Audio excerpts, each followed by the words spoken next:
நல்ல தகப்பனாக நம்மோடு இருக்கிறார். ராஜ்யத்தின் கலாச்சாரம் சீக்கிரமாக இப்போ அந்த செய்தியை நான் உங்களுக்கு சொல்லுகிறேன். உங்களுக்கு புரிஞ்சிச்சா? நற்செய்தி ஓகேவா? சகலம் நன்மைக்கு எதுவாக நடக்கும், சந்தோஷம் தானே? அப்புறம் ஏதாவது வரல போகலை, டிலே ஆகுது, லேட் ஆகுது, அப்படியாச்சு இப்படியாச்சு எது வருத்தப்பட்டு உட்காராதீங்க. எது நடந்தாலும் ஒன்று மட்டும் நினச்சிக்கோங்க, அது எங்கேயோ நல்லதாக மாறிக்கிட்டு இருக்குன்னு நினச்சிக்கோங்க. சரிங்களா? ஆமாம். உங்களை விட்டு யாராவது பிரிஞ்சு போயிருக்காங்களா பாருங்கள். இந்த கார்னரில் அந்த கார்னரில் என் தாய்மாருங்க என் சகோதரிங்க உட்காந்துருக்குறீங்க. என்ன நல்லா கவனிங்க, நான் சொல்கிற விஷயம் உங்கள் ரெண்டு பேருக்குமே புரியும். என் பிள்ளை தூரமாக போயிட்டான், கொஞ்சம் லாங்கில் இருக்கா, இப்போ வருத்தமாக இருக்கும். திரும்பி வரும்போது வேறே மனுஷனாய் வருவான், நன்மைக்கு எதுவாக நடத்துவார். நீங்கள் பார்த்த மகன் வேறு, திரும்பி வரப்போகிற மகன் வேறு. நடக்குதா இல்லையான்னு மட்டும் பாருங்கள். அம்மானா யாருன்னு புரிஞ்சுக்கிட்டு உங்கள் காலை சுற்றிக்கிட்டு அம்மா அம்மா அம்மான்னு கிடக்கிறானா இல்லையான்னு பாருங்கள், நடக்கும். இப்போ வருத்தமாக இருக்கும், புள்ள போயிட்டானே, தூரமாக இருக்கானே, பேச மாட்டானே, பேர பிள்ளைய பார்க்க முடியலையே, கண்ணில் காட்ட மாட்டானே, மருமக ராட்சசியாக இருக்காளே. Don't worry. ஆனால் இப்போ கெட்டதா தெரியுது, அவங்க தூரமாக போனது நல்லதுன்னு திரும்பி அவங்க உங்கள் வாழ்க்கையில் வரும்போது சொல்லுவீங்க, என் பிள்ளை தூரமாக போனதில் தான் ஒரு நல்ல மனுஷனாக மாறி வந்திருக்கான்னு சொல்லுவீங்க. சொல்கிறீங்களா இல்லையான்னு பாருங்கள். ஹல்லேலூயா சொல்லுங்களேன். அவர் நல்ல தகப்பன், ஆமென் சொல்லுங்களேன். உங்கள் வாழ்க்கையில் நடக்கும். நான் பரிசுத்த ஆவியினால் நிரம்பி உங்கள்கிட்ட அந்த வார்த்தையை பேசிகிட்டு இருக்கேன். என் உடம்பு அப்படியே என் மண்டையில் அப்படியே மறுத்து போகுது. அந்த பிரசன்னத்தில், அந்த அபிஷேகத்தில் நடக்கும். நான் செய்தியை மாற்றலான்னு பார்க்குறேன், ஆவியானவர் திரும்பி அதிலேயே நடத்திட்டு இருக்காரு. நடக்கும், நடந்தே தீரும். பிரைஸ் தி லார்ட் சொல்லுங்க. அதுக்கு சாட்சி பக்கத்துலேயே ஒரு அம்மா உட்காந்துருக்காங்க, கேட்டுக்கோங்க, பொறுமையாக உட்காந்து கேட்டுக்கோங்க. செத்தாலும் பார்க்க முடியாதுன்னு சொல்லிட்டு இருந்தாங்க. ஆயுசுனாலே பெருகி போச்சு அந்த அம்மாவுக்கு. கர்த்தர் நல்லவர், ஆமென் சொல்லுங்களேன். நடந்துருச்சுங்க. மாத கணக்கே ஆகலை, நாள் கணக்கில் நடந்து போச்சு. செத்தா கூட அவன் மூஞ்சில் முழிக்க மாட்டேன்னு சொன்னேன். அதே வாய் என் தம்பி தான், என் அக்கா தான் சொல்லிருச்சுல்ல, என் அக்கா பிள்ளை, என் தம்பி பிள்ளை, நல்லா இருமா, ஆசீர்வாதம் பண்ணிட்டாங்கல்ல. எல்லாம் நடக்குதுங்க, நடந்துகிட்ருக்கு. நான் பரிசுத்த ஆவியினால் சொல்கிறேன், இப்போ நடந்ததுக்கு நீங்கள் ரொம்ப வருத்தப்பட்டு இருக்கிறீங்க. பல நாள் அழுன்னு அழுகிறீங்க, சோறு திங்காமல் இருக்கிறீங்க, தூங்காமல் இருக்கிறீங்க. தயவுசெய்து அப்படி பண்ணாதீங்க, நல்லதுன்னு நினச்சிக்கங்க. ஏன்னா தூரமாக போயிருக்கிறதே சரியாகிறதுக்கு தான். திரும்பி வரும்பொழுது நீங்கள் வேணால் பாருங்கள், என் பிள்ளை இவ்வளவு நல்ல பிள்ளையா சொல்கிறீங்களா இல்லையான்னு பாருங்கள். எந்த பிள்ளை இது என் வயிற்றில் பிறக்காமே இருந்திருக்கலான்னு நீங்கள் சொல்லியிருப்பீங்க. என் வயிற்றில் இது பிறக்காமே இருந்திருக்கலாம், இந்த பிள்ளையை நான் பெக்காமே இருந்திருக்கலாம். உங்கள் மனசு அந்த அளவுக்கு காயப்பட்டிருக்கும், வேதனைப்பட்டிருக்கும். ஆனால் அதே வாயால் நீங்கள் சொல்கிறீங்களா இல்லையான்னு பாருங்கள், என் பிள்ளை இவ்வளோ நல்ல பிள்ளையா சொல்லுவீங்க. Price the Lord. ஓகே, ராஜ்யத்தின் கலாச்சாரம் 20. மத்தேயு 6ஆம் அதிகாரம் 22, 23 ரெண்டே வசனம் நம்ம தியானிக்க போகிறோம். 2 வசனம் இருக்குது, கிட்டத்தட்ட 7 14 பாயிண்ட் இருக்குது. எவ்வளோ குயிக்காக உங்களுக்கு சொல்ல முடியுமோ சொல்கிறேன். அந்த செய்தியை மீண்டும் யூடியூப்பில் நீங்கள் கேட்டு நிறைய புரிஞ்சுக்கங்க. சரிங்களா? கண்ணானது சரீரத்தின் விளக்காக இருக்கிறது. உன் கண் தெளிவாக இருந்தால் உன் சரீரம் முழுவதும் வெளிச்சமாக இருக்கும். உன் கண் கெட்டதாக இருந்தால் உன் சரீரம் முழுவதும் இருளாக இருக்கும். இப்படி உன்னில் உள்ள வெளிச்சம் இருளாக இருந்தால் அவ்விருள் எவ்வளவு அதிகமாக இருக்கும். அதாவது நம்ம சரீரம், நம்முடைய கண் இருக்குது பார்த்தீங்களா, இந்த உடம்பு இருக்குல்ல, இந்த உடம்பு மத்தேயு 6, 22, 23 நோட் பண்ணிக்கங்க, கவனிங்க. நம்ம உடம்பு இருக்குல்ல, இந்த உடம்புக்கு வெளிச்சம் எது, லைட் எதுனா 2 கண்ணு தான். லைட் எதுங்க? லைட் எது தான் சொல்லுங்கள்? என் கண்ணு தான். சொல்லுங்கள், என் கண்ணு தான் என் உடம்புக்கு வெளிச்சம். என் கண்ணு தான் என் உடம்புக்கு லைட்டு. உங்கள் உடம்புக்கு லைட் எது? இப்போ இந்த வீட்டுக்கு லைட்டு இங்கே இருக்கா? நம்ம இந்த வீட்டுக்கு லைட்டு இங்கே தான் இருக்குது. எங்கே இருக்குது? கண்ணில் குத்திக்காதீங்க, கேளுங்க, சரிங்களா? சரி, இப்போ அவர் சொல்கிறாரு, உன் கண் உன் உடம்புக்கு லைட்டாக இருக்குப்பா. உன் கண்ணு கெட்டதாக போச்சுன்னா உன் சரீரம் இருட்டாக போயிடும். டியூப் லைட் பீஸாக போச்சுன்னா ரூமு, கண்ணு பீஸாக போச்சுன்னா இந்த உடம்பு இருட்டாயிரும். நல்லா கவனமாக கவனிங்க. அடுத்து அவர் சொல்கிறாரு, இப்படி உன்னில் உள்ள வெளிச்சம் இருளாக இருந்தால், அப்படின்னா என்ன? பீஸா போனால் பரவாயில்லையா, அந்த லைட்டே இருட்டாக இருந்துச்சுன்னா என்ன பண்ணுவேன்னு கேட்குறாரு. லைட்டு எரியலைனாலே இருட்டு, இப்போ அந்த லைட்டே இருட்டை கொடுத்தா எப்படி இருக்குன்னு கேட்குறாரு. இது எவ்வளோ மோசமான ஒரு காரியம் தெரியுமா? ஏங்க லைட் ஆஃப் பண்ணால் ரூம் இருட்டாக இருக்கும். ஆனால் அவர் சொல்கிறாரு ஏற்கனவே இருட்டு இருக்கு, இப்போ லைட்டும் என்ன பண்ணுதுன்னா வெளிச்சத்துக்கு பதிலாக இருட்டை கொடுக்குதான். இது எப்படி இருக்கு? நான் இந்த ஜீரோ வால்ஸ் பார்த்துருக்கீங்களா? கலர் கலரா பச்சை மஞ்சள் சிகப்பு இருக்குல்ல, அது போல் அவர் சொல்கிறாரு உன் வீடாகிய இந்த வீட்டில் இருக்கக்கூடிய உன் கண்ணு பீஸ் போகலை, என்ன ஆகுதுன்னா இருட்டை கக்கு தான். எப்படி இருட்டை கக்குது? ஏற்கனவே லைட் இல்லைன்னா இருட்டாக இருக்கும், இப்போ லைட்டும் சேர்ந்து இருட்டை கொடுக்குதான். அப்போ எப்படி இருக்கும்? டார்க்னஸ்க்கு மேலே டார்க்னஸ், ஹெவி டார்க்னஸ் ஆகுது, அதிக இருள். அதான் சொல்கிறார், ஒன்று அவ்விருள் எவ்வளவு அதிகமாக இருக்கும், பெருசாக சொல்கிறார் அப்பா. அப்போ சொல்கிறாரு உன் கண்ணு பத்திரம். சொல்லுங்கள், உன் கண்ணு பத்திரம். பக்கத்தில் இருக்கிற பார்த்து சொல்லுங்கள், உன் கண்ணு பத்திரம். சும்மா சொல்லுங்கள், உன் கண்ணு பத்திரம். ஆமாம், கவச்சிக்க மாட்டிங்கல்ல, அப்படியெல்லாம் சொன்னால் கவச்சிக்க கூடாதுன்னு. ஆமாம், கர்த்தர் நல்லவர், கவனமாக கவனிங்க. அடுத்து சரி, இப்போ கெட்ட கண்ணை என்ன, இந்த கண்ணில் என்ன பிரச்சனை அப்படின்னு நம்ம பார்க்க போகிறோம். சரியா? நீதிமொழிகள் 16:30 நோட் பண்ணிக்கங்க, நான் சொல்கிறேன். இந்த கண் எப்படிப்பட்டதா? மூடப்பட்ட கண். என்னங்க அது? அதாவது அவன் மாறுபாடானவைகளை யோசிக்கும்படி தன் கண்களை மூடி தீமை செய்யும் தன் உதடுகளை கடிக்கிறான். இந்த கண்ணை மூடும்போது நமக்கு நல்லது தான் வரணும். ஆனால் சில பேர் பாருங்கள், கண்ணை மூடுனாலே கெட்டது தான் வரும். கண்ணை மூடுனாலே அதான் சொல்ல, அவன் மாறுபாடானவர்களை யோசிக்கும்படி தன் கண்களை மூடி. ஜெபம் பண்ண கண்ணை மூடு, அடுத்தவனுக்கு தீங்கு செய்யும்படி நீ நினைக்கிறதுக்கு உன் கண்ணை மூடாத அப்படின்னு சொல்கிறாரு. பிரைஸ் தி லார்ட் சொல்லுங்களேன், ஹல்லேலூயா சொல்லுங்களேன். அப்போ மூடப்பட்ட கண் நம்ம வாழ்க்கையில் இருக்கக்கூடாது. ரெண்டாவது பறக்கும் கண். ரெண்டாவது என்ன கண்ணு? சொல்லுங்கள், பறக்கும் கண். சொல்லுங்கள் சொல்லுங்கள், பறக்கும் கண் நமக்கு இருக்கவே கூடாது. என்ன பறக்கும் கண்ணு? பாருங்கள், அதையும் வாசிக்கிறேன். சரிங்களா? நீதிமொழிகள் 23:5 சொல்லுது, இல்லாமற் போகும் பொருள் மேல் உன் கண்களை பறக்க விடுவானேன், அது கழுகை போல சிறகுகளை தனக்கு உண்டு பண்ணி கொண்டு ஆகாய மார்க்கமாய் பறந்து போகும். இந்த கண்ணு பாருங்கள் சும்மாவே இருக்காதுங்க. இந்த கண்ணு என்ன பண்ணும் அப்படின்னா, பார்க்குற பொருளெல்லாம் வாங்கிவிடும். அதுக்கப்புறம் ஓரமாக உட்காந்து மனசை அள வச்சுக்கிட்டு இருக்கும். பேசாமல் வாங்காமல் இருந்த காசு மிச்சமாக இருக்குமா? இந்த கண் என்ன பண்ணுன்னா, பார்க்குறதெல்லாம் வாங்கணும்னு தோணும். நமக்கு யூஸே ஆகாது, அதை எதுக்கு வாங்கணும்? அப்போ இந்த கண்ணை என்ன பண்ணக்கூடாது? என்ன பண்ணக்கூடாது? பொருளாதாரத்தில் நீங்கள் மேலே வரணும்னா கண்ணை கவனமாக பார்த்துக்கணும். பார்க்குறதையெல்லாம் பார்த்துட்டு ஒரு சிலர் பார்த்திங்கன்னா ஒரு வீட்டுக்கு போயிட்டாங்க அப்படின்னா அந்த வீட்டில் என்ன இருக்கோ அதே போல் நம்ம வீட்டில் வாங்கி வச்சா தான் தூக்கம் வரும். அதுதான் பறக்கிற கண்ணு. பார்த்துறீங்களா? நம்ம வாங்குறது வேறு. அதே போல் தேவையில்லாத பொருட்களை பர்ச்சேஸ் பண்ணிட்டு வருவோம். பார்த்துறீங்களா? ஒரு வெளியில் எங்கேயாவது போனோம்னா இதுதான் வாங்கணும்னு போவோம், எக்ஸ்ட்ரா 4 பிட்டிங் சேர்த்து வாங்கிட்டு வருவோம். பார்த்துருக்கீங்களா? அதான் பறக்கு கண்ணு. இந்த கண்ணு சும்மாவே இருக்காது. அப்போ கண்ணை என்ன பண்ணுவோம்? கொஞ்சம் ரெக்கையை வெட்டி விட்டோம்னா பறக்காது. புறாவுக்கு ரெக்கை வெட்டி விடுவாங்க தெரியுமா? பார்த்துருக்கீங்களா? பறந்து எங்கேயும் போகக்கூடாதுன்னு. அந்த மாதிரி இந்த கண்ணுக்கு அதுக்காண்டி யாரும் கண்ணாடிக்கு முன்னாடி போய் நின்று இந்த முடியை கிட்டே கட் பண்ணிடாதீங்க. நான் சொல்கிறது உங்களுடைய எண்ணத்தில் பறக்கிற கண் இருக்கக்கூடாது. சரி, அடுத்து மூணாவது வன்கண். என்ன கண்ணு அப்படின்னு? என்ன வன்கண்? என்ன? சரி, நான் சொல்கிறேன். வன்கண்ணுடைய ஆகாரத்தை புசியாதே, அவனுடைய ருசியுள்ள பதார்த்தங்களை இச்சியாதே. சில பேர் கண்ணு வச்சா சாப்பிட முடியாது. பார்த்துருக்கீங்களா? இதில் சில பேர் முன்னாடி சாப்பிட்டோம்னா சோறு இறங்காது. கொமட்டு பார்த்துருக்கீங்களா? கொமட்டு பார்த்துருக்கீங்களா? அவன் பார்த்தாலே நமக்கு கொமட்டுதே, அவன் கொடுக்குறத வாங்கி திங்கலாமா? நான் சொல்கிறது புரியுதா இல்லை உங்களுக்கு? ஏன்னா அவன் கண் அவ்வளோ மோசமாக இருக்கு. எவ்வளோ திங்கிறான் பாரு. நாம ருசியாக இருக்குன்னு ஹோட்டலில் போய் உட்காந்து திங்கிறது. பக்கத்தில் இருக்கிறவன் யாருன்னு பார்த்து உட்காந்து சாப்பிடுங்க. கர்த்தர் நல்லவர், கர்த்தர் நல்லவர். அதாவது வன்கண்ணுடைய ஆகாரத்தை புசியாதே. அப்போ வன்கண் நமக்கு இருக்கவே கூடாது. எல்லாரும் நல்லா திருப்தியாக இருக்கணும்.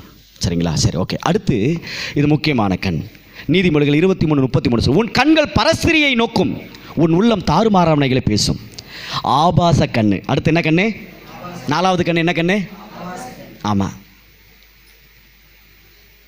கேட்டால் டீசெண்டாக ஒரு பதில் சொல்லுவாங்க. ரசிக்கிற மூஞ்சா பாரு, ரசிக்குதாம்மா. உன்னை பெத்த தாய், உன் உடன் பிறந்த சகோதரி எப்படியோ அப்படிதான் ஆண்கள் எப்படி பார்க்கணும் பெண்களை. என் அம்மா, என் அக்கா, என் தங்கச்சி, அவ்வளோதான். அதே போல தான் பெண்களும் ஆண்களை பார்க்கும் பொழுது என் சகோதரன், கூட பிறந்தா தான் அண்ணனா, கூட பிறந்தா தான் தம்பியா, என் அண்ணன், என் தம்பி, அந்த பார்வை தான் இருக்கணும் உங்கள் பார்வையில். ஆமேன்னு சொல்லுங்களேன். என் பிள்ளைங்கள்ட்ட அப்படி யார்ட்டும் இருக்காது. ஆனால் இன்னைக்கு வசனத்தில் சொல்ல வேண்டியது இருக்கிறதுனால நான் சொல்கிறேன். இது சின்ன பிள்ளைங்களுக்கும் பொருந்தும்.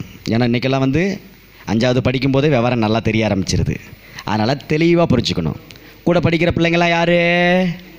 கூட படிக்கிற பொம்பளை பிள்ளைங்களாம் யாருப்பா கவினே? தங்கச்சி, அக்கா. அல்லேலூயா சொல்லுங்களேன். ஏன்னா அந்த ஸ்கூல் மினிஸ்ட்ரி போயிருக்கும் பொழுது எல்லாம் முடிச்சுட்டு கடைசியில் சாட்சி கேட்பேன், ஃபீட்பேக் கேட்பேன். 7வது படிக்கிற பையன் சொல்கிறான், இன்னும் வீடியோவில் இருக்குது, ஒரு நாள் நான் அதெல்லாம் போட்டு காட்டுறேன். நான் அதில் சொல்கிறான், என் கிளாஸில் இருக்கிற எல்லா பிள்ளையும் நான் லவ் பண்ணேன் சார். இப்போ நீங்கள் பேசுனதுக்கப்புறம் தான் அது தப்புன்னு தெரிஞ்சிச்சு, இனிமேல் லவ் பண்ண மாட்டேன் சார் அப்படின்னா. சூப்பர்ரா, வெரி குட்ரா. ஓப்பனாக பேசுகிறாங்க. எங்கள் இதெல்லாம் சொல்லி கொடுக்கணும். எதனால் அந்த பிரச்சனை வருது அந்த பையனுக்கு? சொல்லி கொடுக்காததுனால வருது. இப்போ நான் உனக்கு சொல்லி கொடுத்துட்டல. அப்போ கூட படிக்கிற பிள்ளையெல்லாம் யார்? அக்கா தங்கச்சி தான். ஆமாம், அல்லேலூயா சொல்லுங்களேன், பிரைஸ் தி லார்ட் சொல்லுங்களேன். என்ன அவனுக்கு சொன்னாங்க, நமக்கு சொல்ல தனுஸ்ரீ, நான் பிள்ளைங்களுக்கு தான் சொல்கிறேன், ஜெனிக்கும் தான் சொல்கிறேன். ஆமாம், எல்லாத்துக்கும் தான் சொல்கிறேன். கூட படிக்கிறவங்க யார் தான்? அண்ணன் தம்பி, அண்ணன் தம்பி, அவ்வளோதான். அல்லேலூயா சொல்லுங்களேன். அப்போ இந்த கண்ணில் தவறானதை பார்க்கக்கூடாது. ஆமாம், இந்த செல்ஃபோனு ரொம்ப நல்லது, ரொம்ப கெட்டது. நல்லது இருக்குது, கெட்டது இருக்குது. தேவையில்லாததை தொட்டுட்டு பார்த்துக்கிட்டே உட்காந்துருக்கக்கூடாது. அசிங்கமாக வந்துச்சுன்னா தூக்கி தள்ளி விடுங்க. என்ன பண்ணக்கூடாது? அதுக்குள்ளே போயிடுச்சுன்னா அவ்வளோதான், கெடுத்து குட்டி சவர் ஆக்கிறோம். புரியுதுங்களா? பிரைஸ் தி லார்ட் சொல்லுங்கள். சரி, அப்போ ஆபாச கண்கள் இருக்கக்கூடாது. 4வது. 5வது, திருப்தியே ஆகாத கண்கள் இருக்குது. வயிறே நிரம்பினாலும் இந்த கண்ணு திருப்தி ஆகாது. பாருங்க, பார்த்துருக்கீங்களா? வசனத்தை படிச்சுட்டு நான் வர்ற விஷயத்துக்கு, பாதாளமும் அழிவும் திருப்தி ஆகிறதில்லை. பாதாளத்துக்கு திருப்தி ஆகாது, அழிவும் திருப்தி ஆகாது. அதுபோல் மனுஷனுடைய கண்களும் திருப்தி ஆகிறதில்லை. வீட்டில் நல்லா சூப்பராக ஒரு மட்டன் குழம்பு, சிக்கன் குழம்பு, மீன் குழம்பு, நமக்கு பிடிச்ச குழம்பு வச்சு சாப்பிட்டு நல்லா சாப்பிட்ருப்பான். ஆனாலும் இந்த கண் இருக்குது பாருங்கள், இந்த கேடுகட்ட கண் போகிற வழியில் அந்த மிஷினில் ஒரு கோழியை குத்தி, அது 5 நாள் ஆச்சோ 5 மாதம் ஆச்சோ தெரியாது, அது வெந்துக்கிட்டே தான் இருக்கும், ரோல் ஆகிட்டே தான் இருக்கும். கிரில்லு, அதை பார்த்தோன்னே தொண்டை வரைக்கும் தின்றுருப்போம் வீட்டில். ஆனால் அதை பார்த்தோன்னே இந்த கண்ணு நிற்கும் பாருங்கள், அப்படியே அட அட அட அட கொஞ்சம் சாப்பிட்டா நல்லா இருக்குமே அப்படின்னு. ஏற்கனவே தான் தொண்டை வரைக்கும் தின்றுருக்கியே, திங்க இடமே இல்லையே. இந்த கண்ணுக்கு தெரியாது பாருங்கள், இந்த கண்ணுக்கு அதெல்லாம் தெரியாது, திருப்தி ஆகாது இந்த கண்ணு மட்டும். பார்த்துக்கங்க. ஆமாம், இன்னொன்று பாருங்கள், 10 மணிக்குள்ளே தூங்கிடணும். எல்லாம் அவங்களாம் திட்டமெல்லாம் சூப்பராக போட்டிருப்பாங்க. செல்லை எடுத்துக்கங்க. ஏன் இவ்வளோ போகிறீங்க? செல்லை எடுத்துக்கங்க. கண்ணு மனசு சொல்லும், உன் கண் எரியுதுரா, ஒழுங்கு மரியாதையாக தூங்குன்னு சொல்லும் மனசு. காலையில் நேரமாக எந்திரிக்கணும், வேலை இருக்கும், பொழப்பு கெட்டு போயிடணும். இந்த கண் என்ன பண்ணு தெரியுமா? திருப்தி ஆகாது, ஷங் ஷங் ஷங் போயிட்டே இருக்கும். இந்த கண்ணை திருப்திப்படுத்தவே முடியாது. இந்த பேய் பிடிச்சவங்கள பார்த்துருக்கீங்களா? எவ்வளோ கொடுத்தாலும் தின்னுட்டே இருப்பாங்க, திருப்தி ஆக மாட்டாங்க. அண்டாவா தண்ணி எங்க பாட்டிலாக குடிப்பாங்க. எனக்கு பயமாக இருக்கும், இல்லை இவ்வளோ இதாக ஆயிருமோ என்னமோன்னு கூட. அப்போ இந்த கண்ணு திருப்தி ஆகலைன்னா அப்போ இந்த கண்ணுக்கு என்ன தான் இருக்குது? கண்ணுக்கு பேய் பிடிக்காமல் பார்த்துக்கங்க. பிரைஸ் தி லார்ட் சொல்லுங்கள், ஹல்லேலூயா சொல்லுங்கள். அப்போ கண்ணை உங்கள் கண்ட்ரோலில் வைங்க, கண்ணு கண்ட்ரோலில் நீங்கள் இருக்காதீங்க. புரியுதுங்களா? ஓகே, திருப்தி ஆகாத கண்கள். அடுத்து 6, ஏழைகளுக்கு விளக்குகிற கண்கள். என்னங்க சொல்லுங்க சொல்லுங்க. நீதிமொழிகள் 28:27 சொல்லு, தரித்திரருக்கு கொடுப்பவன் தாழ்ச்சி அடையான், தன் கண்களை ஏழைகளுக்கு விளக்குகிறவனுக்கோ அநேக சாபங்கள் வரும். இது சட்டம். ஆண்டவர் சாபம் கொடுக்க மாட்டார், நல்லா புரிஞ்சுக்கங்க. நிறைய பேர் தப்பாக புரிஞ்சுக்கிறீங்க. ஆண்டவர் தண்டிக்க மாட்டார், சாபம் கொடுக்க, மன்னிச்சு மன்னிச்சு மன்னிச்சு மன்னிச்சு நம்மளை அரவணைச்சு சரி பண்ணிக்குவார். ஆனால் இது சட்டம். பைக்கில் போனால் எங்கே தான் போகணும்? எந்த சைடு போனால்? இடதுபுறம் போகணுமா வலதுபுறம் போகணுமா? ரோட்டில் போனால் எதுங்க ரூல்ஸு? தெரியாது தானே?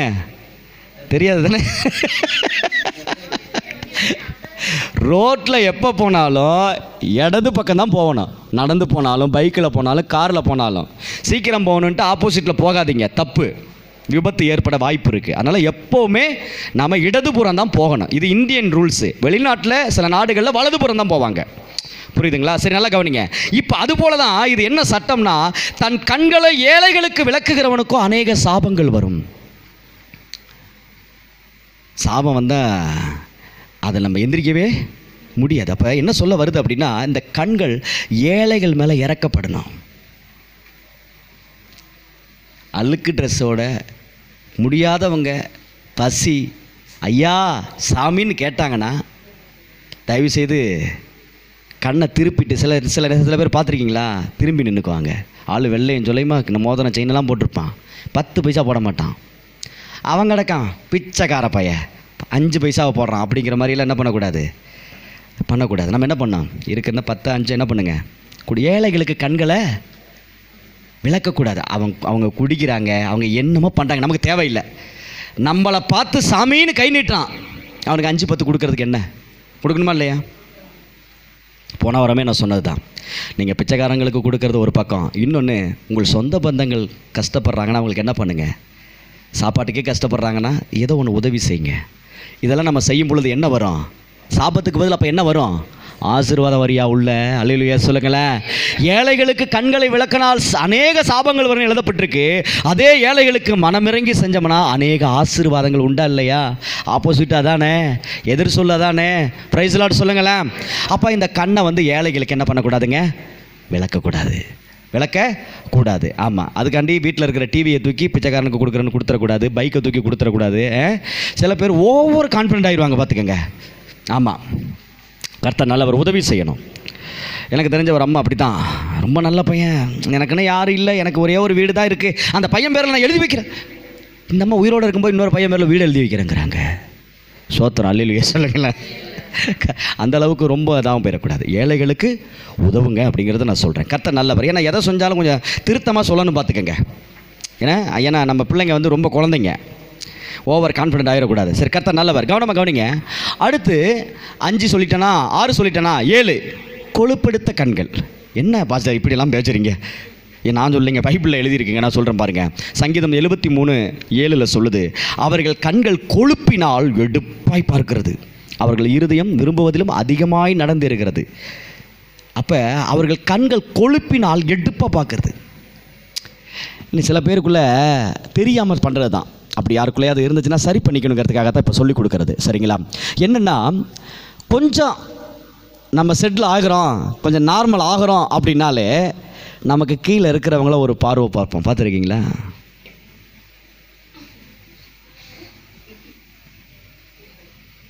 பார்த்துருக்கீங்களா? என்ன பாடுபடுத்தினேன் பத்தியா, அப்படிலாம் வேண்டாம். அவன் நம்மளை கேவலப்படுத்தியிருக்கட்டும், அசிங்கப்படுத்திருக்கட்டும், நல்லா இருன்னு போயிட்டே இருங்க. அவனுக்கு முன்னாடி போய் நான் மாதிரி நல்லா இருக்கேன் காட்டணுங்கிற அவசியமே இல்லை. நான் நல்லா இருக்கேன், அது போதியா, நீயும் நல்லா இருப்போ, அவ்வளோதான். சோத்திரம். பிரைஸ் லார்ட் சொல்லுங்களேன். அந்த அந்த அந்த கொழுப்பு, அதான் கொழுப்புங்கிறது இந்த கொழுப்பு இல்லை, அந்த திமிருங்கிறாங்கல்ல, அதை தான் அங்கே கொழுப்புன்னு சொல்லப்படுது. நல்லா கவனிங்க. அந்த திமிரான பார்வை நம்மக்கிட்ட என்ன பண்ணக்கூடாது சொல்லுங்க, சத்தமாக சொல்லுங்க. இந்த 7 விதமான கண்கள் நமக்கு இருக்கவே கூடாது. என்னென்ன கண்? மூடப்பட்ட கண் இருக்கக்கூடாது, பறக்கும் கண் இருக்கக்கூடாது, வன்கண் இருக்கக்கூடாது, யாரை பார்த்து என்ன பண்ணக்கூடாதுங்க, பொறாமப்படக்கூடாது, ஆபாச கண்கள் இருக்கக்கூடாது, திருப்தியாகாத கண்கள் இருக்கக்கூடாது, ஏழைகளுக்கு விளக்குகிற கண்கள் இருக்கக்கூடாது, கொழுப்பெடுத்த கண்கள் இருக்கக்கூடாது. சரி, சீக்கிரமாக சொல்லி முடிக்கலாம். அடுத்து நம்ம கண்கள் எப்படி இருக்கணும்? தெளிவான கண்களாக இருக்கணும், நேராய் பார்க்கும் கண்களாக இருக்கணும். என்னங்க? ஏன்னா கெட்டது அதிகமாக தியானிக்க வேண்டாம், நல்லது நிறைய தியானித்தா தப்பு இல்லை. நம்ம கண்கள் எப்படி தான் பார்க்கணும்? ஏன் பேஸ் டு பேஸ் பார்த்து பேச சொல்கிறாங்க தெரியுமா?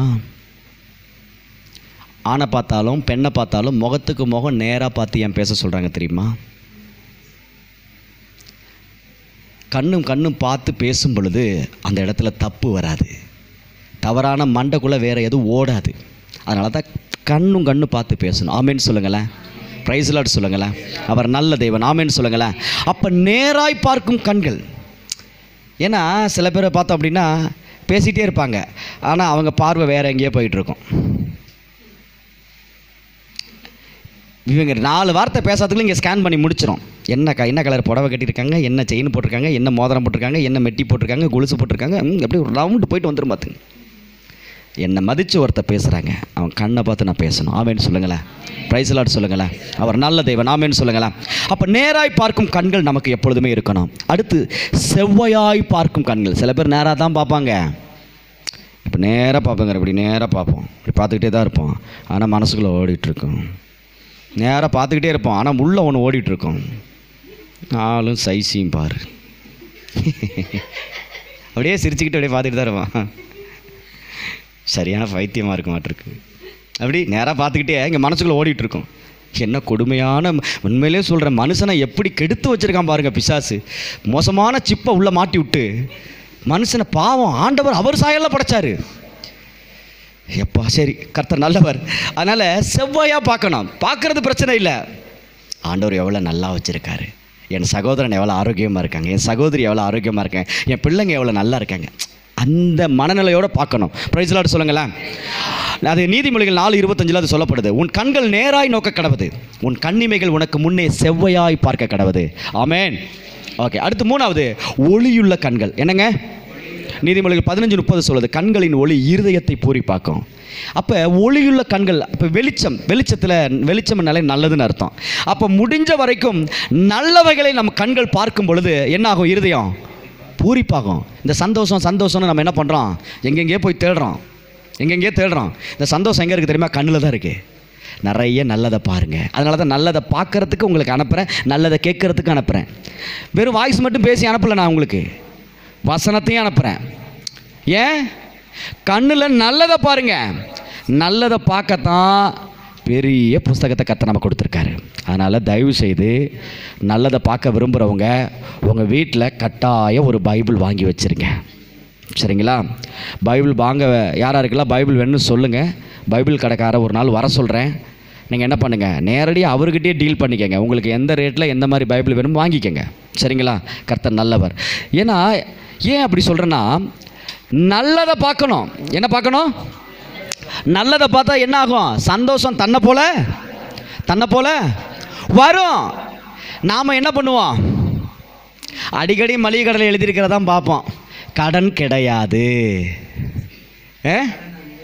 கடன் அன்பை முறிக்கும், சீறி வரும் பாம்பை நம்பு, சிரிக்கும் பெண்ணை நம்பாது. இப்படியே பார்த்தே பழகிட்டோம். பார்த்துக்கங்க. ஆட்டோவுக்கு பின்னாடி ஹோட்டலில் எழுதியிருக்கிறது, அங்கே எழுதியிருக்கிறது, இங்கே எழுதியிருக்கிறது, எல்லாத்தையும் படிப்போம். ஆனால் நல்லதை பார்க்கவே மாட்டோம் நிறைய நேரத்தில். அதனால தான் சொல்கிறேன், நல்லதை நீங்கள் நிறையா பார்த்துட்டிங்கன்னா உங்கள் மனசு சந்தோஷப்பட்டுக்கிட்டே இருக்கும். ஏன் நல்லதை பார்க்க சொல்கிறேன்னா, இதில் எழுதியிருக்கிறது எல்லாமே உங்கள் வாழ்க்கையில் நடக்கும். நடக்க போகிறத பாருங்கங்கிறேன். நடந்து முடிஞ்சதை, கெட்டு போனதை, வீணாக போனதை பார்க்குறத விட நடக்க போகிறத பாருங்கள், எதிர்காலத்தை பாருங்கள். ஹல்லேலூயா சொல்லுங்களேன், பிரைஸ் தி லார்ட் சொல்லுங்களேன். அப்போ ஒளியுள்ள கண்களாக இருக்கணும். அடுத்து 4வது கண்கள், கர்த்தரை நோக்கும் கண்கள். 4வது கண்கள் என்ன கண்கள்? என்ன கண்கள்? கர்த்தரை நோக்கும் கண்கள். கர்த்தரை எப்படி நோக்கிறது? நீங்கள் வெள்ளிக்கிழமை ஜெபமெல்லாம் அட்டன் பண்ணுறீங்களா?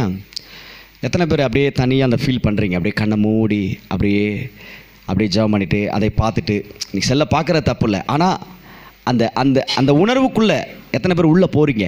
அதுதான் ரொம்ப முக்கியம். பார்த்துங்க, கர்த்தரை நோக்கும் கண்கள்.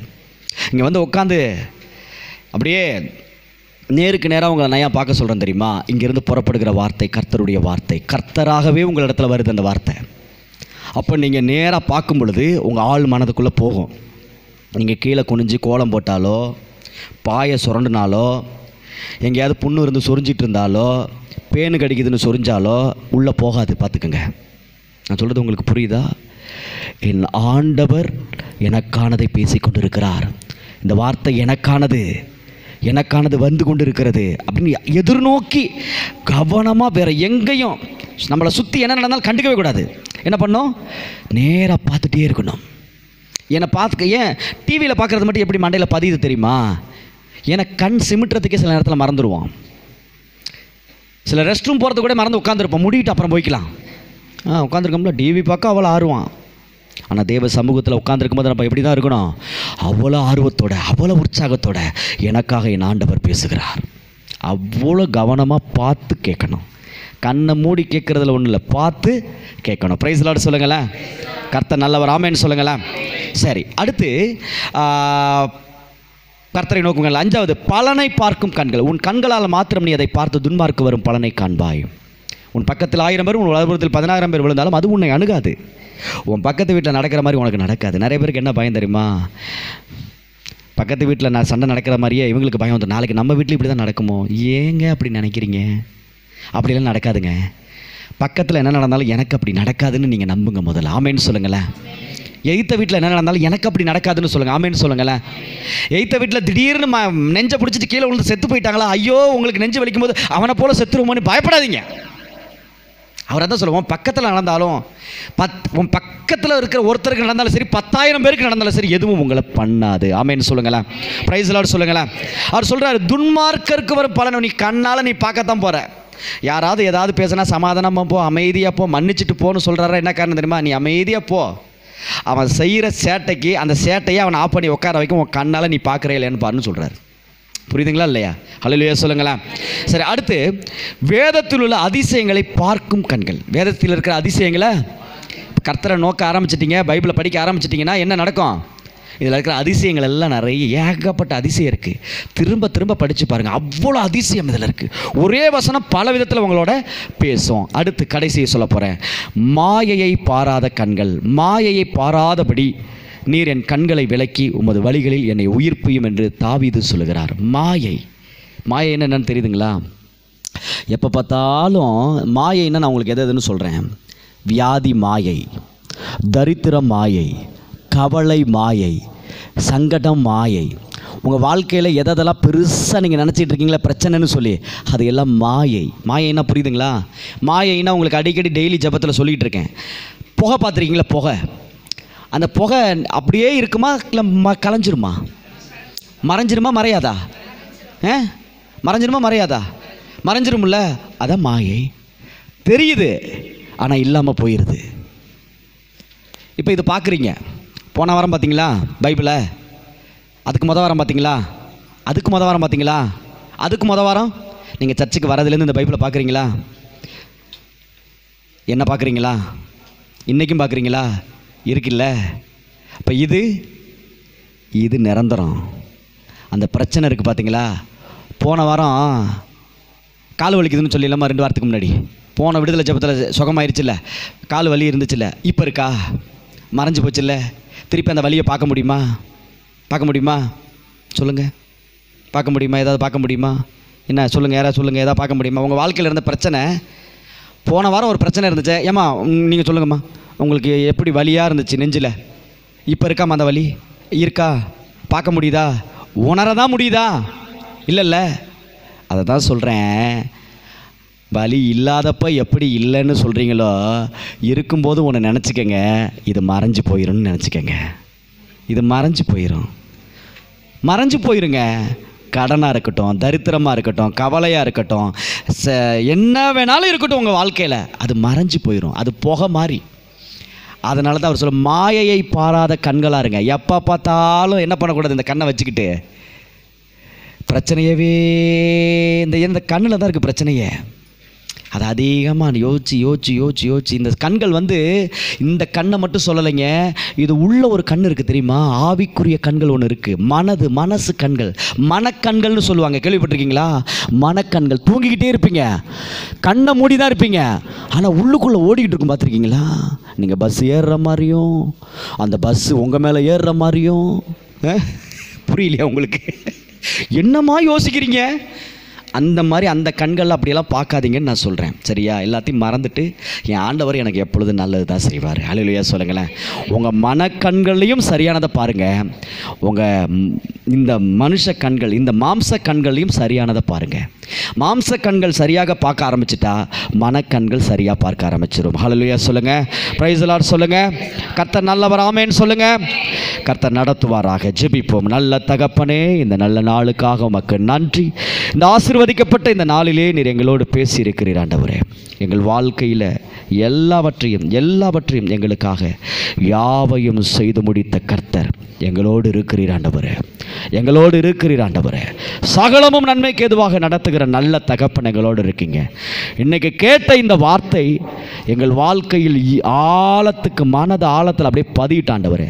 நல்ல நிலத்தில் விதை போட்டது போல என் பிள்ளைங்க இதை மறக்கவே கூடாது ஆண்டவரே. நற்செய்தியில் அவங்க வளர்ந்து பெருகட்டும், வாழ்க்கையில் எல்லா விதத்திலும் வாழ்ந்து பெருகட்டும் ஆண்டவரே.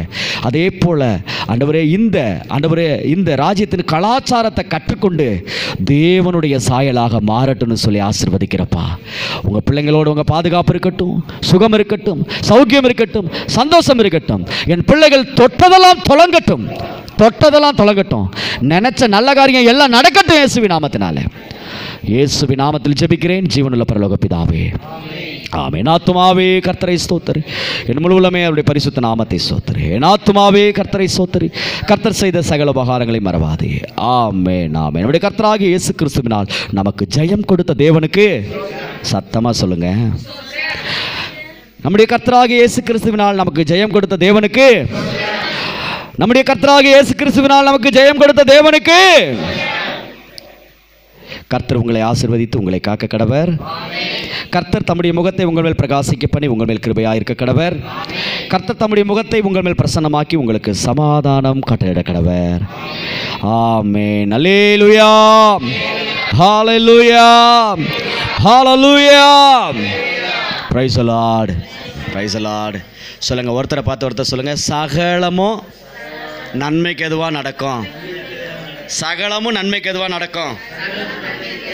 எல்லாம் போங்க, இந்த வாரம் போங்க போங்க, கொண்டாடுங்க கொண்டாடுங்க. அடுத்த வாரம் சந்தோஷமாக சந்திப்போம்.